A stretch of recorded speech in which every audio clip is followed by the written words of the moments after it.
योग गुरु विमल channel पे आपका स्वागत है। आज चर्चा है ज्ञान मुद्रा की।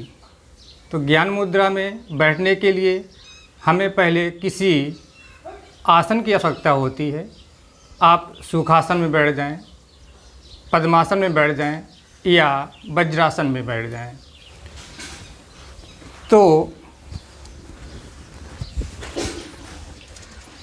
इस प्रकार से बाएं पैर के ऊपर दायां पैर रख देना और दाएं पैर के ऊपर बायां पैर रख देना, ये बनता है पद्मासन। पद्मासन में बैठ गए। इसके बाद अपनी हाथ की अंगुलियों को विशेष प्रकार से मोड़ करके एक कोई मुद्रा बनती है। तो यहाँ पर ये तर्जनी और अंगुष्ठ, दोनों हाथों में तर्जनी और अंगुष्ठ, अगर तर्जनी और अंगुष्ठ को इस प्रकार से मिला दिया जाए और उन हाथों को अपनी टांगों में इस प्रकार रख दें, तो ये बनती है ज्ञान मुद्रा।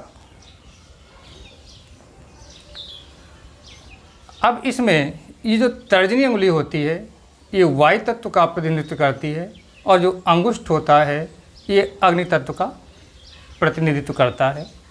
जब वायु और अग्नि दोनों आपस में मिल जाएंगे इस प्रकार से, तो शरीर में अग्नि और वायु का बैलेंस हो जाता है। ये बैठने का तरीका है।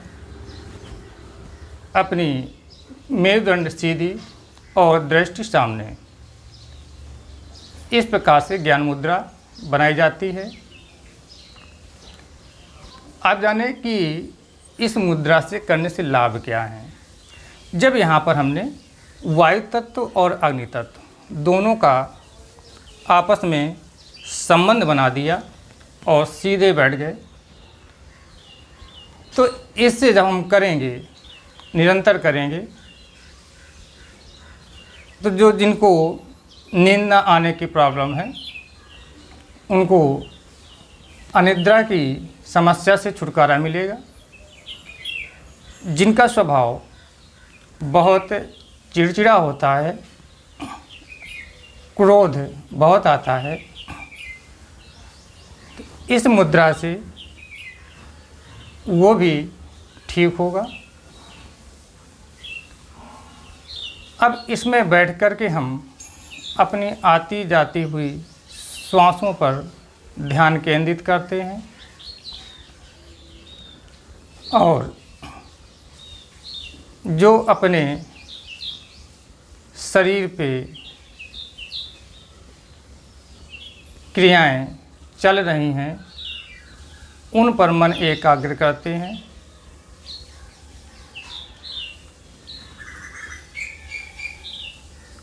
इस ज्ञान मुद्रा को करने से ज्ञान बढ़ता है, याददाश्त बढ़ती है, विद्यार्थियों को याद किया गया पाठ जल्दी से भूलता नहीं है। यानी आपने सुना होगा, लोग कहते हैं कि माइंड अपसेट हो गया।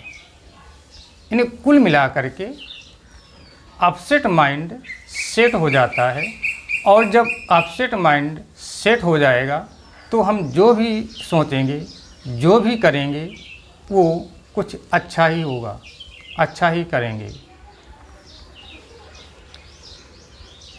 इसकी और साधना बढ़ाने से हमारे अंदर आध्यात्मिक शक्ति का विकास होता है।